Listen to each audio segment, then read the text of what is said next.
శ్రీ హరివాయు గురుభ్యో నమ. శ్రీమదానందతీర్థ భగవత్పాదాచార్య గురుభ్యో నమ. శ్రీ జగన్నాథదాస గురుభ్యో నమ. శ్రీ విద్యాసాగర మాధవ తీర్థ గురుభ్యో నమ. హరి ఓం. ಹರಿಕಥಾಮೃತಸಾರ ಗುರುಗಳ ಕರುಣದಿಂದ ಆಪನಿತು ಪೇಳುವೆ ಪರಮ ಭಗವದ್ಭಕ್ತರಿದನಾದರದಿ ಕೇಳುವುದು. ಭೂಸಲಿಲ ಶಿಖಿ ಪವನ ಭೂತಾಕಾಶದೊಳಗೈದೈದು ತನ್ಮಾತ್ರ ಸಹಿತವೊಂದಧಿಕ ಪಂಚಾಶದ್ವರ್ಣವೇದ್ಯ ಈ ಶರೀರದಿ ವ್ಯಾಪಿಸಿದ್ದು ಸುರಾಸುರರಿಗೆ ನಿರಂತರದಲ್ಲಿ ಸುಖಪ್ರದನಾಗಿ ಆಡುವ ದ್ವೇಷಿ ಪರಬಡಿವ. మన హరికథామృతసారము పాఠంలో పంచతన్మాత్రా సంధి యందు నిన్నటి రోజున 24వ పద్యం చెప్పుకున్నాము. భగవంతుడు యొక్క వ్యాప్తిత్వము, వాని యొక్క విచిత్రమైనటువంటి వ్యాపారము గురించి చెప్పుకొని ఈరోజు 25వ పద్యము భగవంతుని యొక్క పరమాద్భుతమైనటువంటి మహిమను చెబుతూ ఉన్నారు ఈ పద్యంలో జగన్నాథదాసుల వారు. ಒಂದನಂತಾನಂತ ರೂಪಗಳೊಂದು ರೂಪದೊಳಿಹವು, ಲೋಕದೊಳೊಂದೇ ರೂಪದಿ ಸೃಷ್ಟಿ ಸ್ಥಿತಿ ಮೊದಲಾದ ವ್ಯಾಪಾರ ಒಂದೇ ಕಾಲದಿ ಮಾಡಿ ತಿಳಿಸದೆ ಸಂದಣಿಸಿಕೊಂಡಿಪ್ಪ ಜಗದೊಳು ನಂದನಂದನ ರಣದೊಳಿಂದ್ರಾತ್ಮಜಗೆ ತೋರಿಸನೇ. ಪದಚ್ಛೇದಂ. ಒಂದು ಅನಂತಾನಂತ ರೂಪಗಳೊಂದು, ಒಂದು ಅನಂತಾನಂತ ರೂಪಗಳು ಒಂದು ರೂಪದೊಳಿಹವು, ಲೋಕದೊಳೊಂದೇ ರೂಪದಿ, ಲೋಕದೊಳು ಒಂದೇ ರೂಪದಿ ಸೃಷ್ಟಿ ಸ್ಥಿತಿ ಮೊದಲಾದ ವ್ಯಾಪಾರ ಒಂದೇ ಕಾಲದಿ ಮಾಡಿ ತಿಳಿಸದೆ ಸಂದಣಿಸಿಕೊಂಡಿಪ್ಪ ಜಗದೊಳು ನಂದನಂದನ ರಣದೊಳಿಂದ್ರಾತ್ಮಜಗೆ, ರಣದೊಳು ಇಂದ್ರಾತ್ಮಜಗೆ ತೋರಿಸನೆ. ఇక ప్రతిపదార్థం. ಒಂದು, భగవంతుని ఒక రూపము అనంతానంత రూపಗಳು, భగవంతుని అనంతానంతమైన రూపములతో కూడుకొని ఉన్నది. భగవంతుని ఒక రూపము అనంతానంత రూపములతో కూడుకొని ఉన్నది. ಒಂದು రూపదుడు, ప్రతి ఒక్క రూపమునందు లోకಗಳು, అనంతానంత బ్రహ్మాండములు ఇహవు ఉన్నాయి. ಒಂದೇ రూపది, ఒక్క రూపమునందు సృష్టి బ్రహ్మాండము, సృష్టి స్థితి పోషణ పాలనా కార్యము మొదలాద ఇవే మొదలైనటువంటి, అంటే సృష్టి స్థితి సంహార నియమన బంధ జ్ఞాన అజ్ఞాన మోక్షమనేటటువంటి 8 విధములైన వ్యాపార క్రియా విశేషములు ಒಂದೇ కాలది ఏకకాలమునందు మాడి తానే సర్వస్వతంత్రుడై చేస్తూ ತಿಳಿಸದೆ, అంటే తాను ఉండి చేస్తున్నాను అనేటటువంటి తన కర్తృత్వ వైశిష్ట్యాన్ని జీవులకు తెలియజేయకుండా జగదొడు ఈ చరాచరాత్మకమైనటువంటి బ్రహ్మాండ ఆద్యంతము సందణిసికొండిప్ప, పరిపూర్ణుడై సర్వత్రా వ్యాప్తుడై ఉన్నాడు.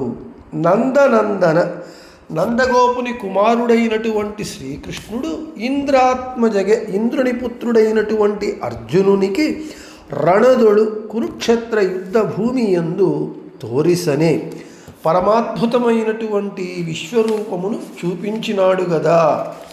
చూపించలేదా అంటే చూపించినాడు అని అర్థం. ఇక తాత్పర్యం. ఒక్క భగవంతుని రూపము అనంతానంత రూపములను కలిగి ఉంటుంది. ఒక రూపమునందు అనంతానంత బ్రహ్మాండములు ఉన్నాయి. ఒకే రూపమునందు సృష్టి స్థితి సంహార నియమన బంధ జ్ఞాన అజ్ఞాన మోక్షమనేటటువంటి 8 కార్యములను ఏకకాలంలో చేసి తాను చేస్తున్నటువంటి తన యొక్క కర్తృత్వ వైశిష్ట్యాన్ని జీవులకు తెలియజేయకుండా ఈ జగమునందు, ఈ చరాచరాత్మకమైనటువంటి బ్రహ్మాండమునందు, బ్రహ్మాండ ఆద్యంతము, బ్రహ్మాండమంతయు పరిపూర్ణుడై వ్యాపించి ఉన్నాడు భగవంతుడు. నందగోపుని కుమారుడైనటువంటి శ్రీకృష్ణుడు ఇంద్రుని కుమారుడైనటువంటి అర్జునునికి విశ్వరూపము చూపించలేదా? పరమాద్భుతమైనటువంటి విశ్వరూపాన్ని చూపించలేదా అని అంటే చూపించినాడు. ఇది భగవంతుని యొక్క అద్భుతమైనటువంటి పరమాద్భుతమైనటువంటి వ్యాపారం. ఇక విశేష వివరణకు వస్తే, ఒక్క రూపమునందు అనేక రూపములు, ఒక్క రూపముతోనే అతడు బ్రహ్మాండము యొక్క సృష్టి స్థితి సంహార నియమన బంధ జ్ఞాన అజ్ఞాన మోక్షం అనేటటువంటి 8 కార్యాలను చేస్తాడు. ఒక్క రూపమునందు అనంత రూపాలున్నాయి. ఇవన్నీ ఎలా సాధ్యమా అంటే మనకు అసాధ్యము, అయితే భగవంతునికి అంతా సాధ్యమే. ఎందుకంటే వాడు అఘటనాఘటన సమర్థుడు, అచింత్యాద్భుత శక్తి సంపన్నుడు. వాడు చేయలేనటువంటిది ఏదీ లేదు కాబట్టి ఈ జగత్తునందు.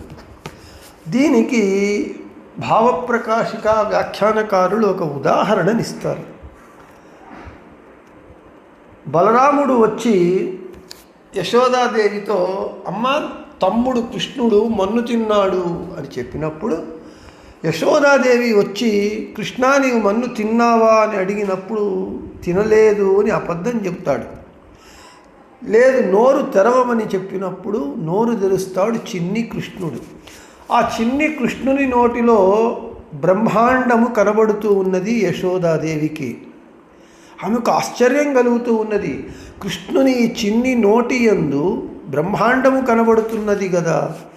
ఆ బ్రహ్మాండంలో అన్నీ ఉన్నాయి, 14 లోకాలు, అందులో ద్వాపర యుగము, అందులో నందగోకులము, ఆనందగోకులంలో కృష్ణుడు, మళ్ళీ తాను యశోదాదేవి కనబడుతూ ఉన్నది. ఆ కృష్ణుని నోటిలో ఉన్నటువంటి బ్రహ్మాండములో మళ్ళీ కృష్ణుడు నోరు తెరిచి ఉన్నాడు, మళ్ళీ తాను చూస్తూ ఉన్నది. ఈ విధంగా పరంపరాగతంగా అనేక బ్రహ్మాండములను చూచినది యశోదాదేవి.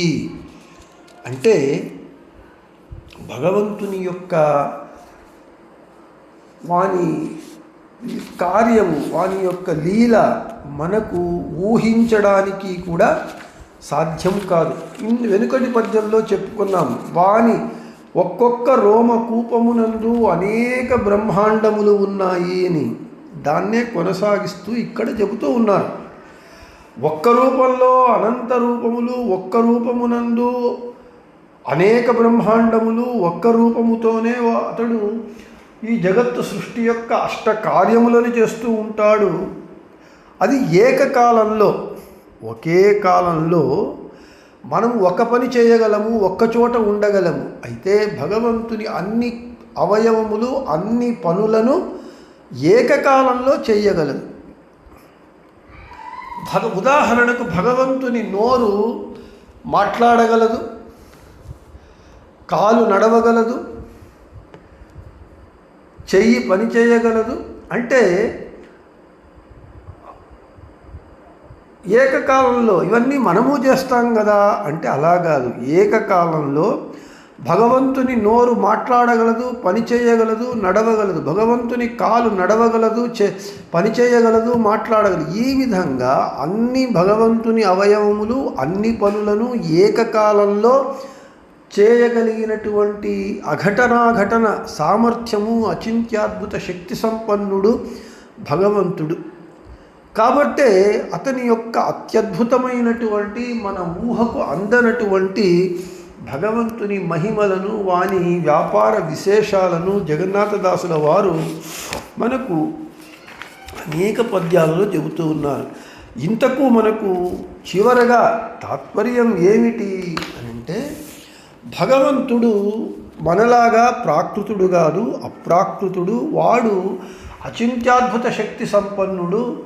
కాబట్టే వాడు భగవంతుడయ్యాడు. ఇన్ని పనులు చేస్తూ ఉన్నా వాడు ఒకరి మీద ఆధారపడకుండా తానే స్వతంత్రంగా చేస్తూ ఉన్నాడు. ఇది భగవంతుని యొక్క అద్భుతమైనటువంటి వ్యాపారము. ఈ విధంగా భగవంతుని యొక్క వ్యాపారాన్ని, వాని యొక్క మహిమను తెలుసుకొని వాణ్ణి మనము స్తుతిస్తే, వానిని ధ్యానిస్తే మనకు వాడు అనుగ్రహం చేస్తాడు. వాని అనుగ్రహం కలిగితే కిమలభ్యం భగవతి ప్రసన్నే శ్రీనికేతనే అని భాగవతం చెబుతూ ఉన్నది. ఆ శ్రీనికేతనుడైనటువంటి భగవంతుడు మనకు వాని అనుగ్రహం కలిగితే దొరకనటువంటిది ఏమున్నది, అన్నీ దొరుకుతాయి అనేటటువంటి విషయాన్ని 25వ పద్యంలో చెప్పి, ఇక 26వ పద్యంలో ಶ್ರೀ ರಮೇಶನ ಮೂರ್ತಿಗಳು ನವನಾರೀ ಕುಂಜರದಂತೆ ಏಕಾಕಾರ ತೋರ್ಪು ಅವಯವಾಹ್ವಯ ಅವಯವಗಳಲ್ಲಿ ಬೇರೆ ಬೇರೆ ಕಂಗೊಳಿಸುವ ಶರೀರದಳು ನಾನಾ ಪ್ರಕಾರ ವಿಕಾರ ಶೂನ್ಯ ವಿರಾಟನೆನಿಸುವ పదుమజాండదొడు. ఇంకా భగవంతుని యొక్క ఖండాఖండ భగవద్రూపములను ఎలా ఉపాసన చేయాలి, ఖండ రూపములు ఏవి, అఖండ రూపములు ఏవి అనేటటువంటి విషయాలను 26వ పద్యంలో చెబుతారు. దానిని రేపు చెప్పుకుందామని చెబుతూ శ్రీకృష్ణార్పణమస్తు, మధ్యేశార్పణమస్తు, అందరికీ శుభమస్తు.